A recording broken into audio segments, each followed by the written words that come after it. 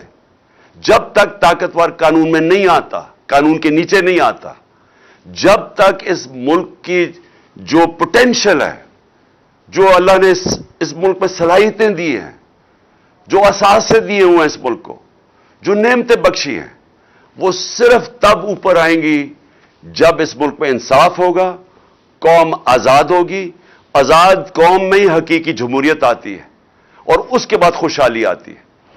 کسی کو باہر جانے کی ضرورت نہیں پڑے گی اس ملک سے، اللہ نے سب کچھ دیا اس ملک کو، لیکن اس کے لیے سب کو جدوجہد کرنی پڑے گی، کیونکہ میں بار بار کہتا ہوں، آزادی پلیٹ میں رکھ کے کوئی نہیں دیتا، زنجیریں گرتی نہیں ہیں، توڑنی پڑتی ہیں، آزادی چھیننی پڑتی ہے۔ پاکستان زندہ باد۔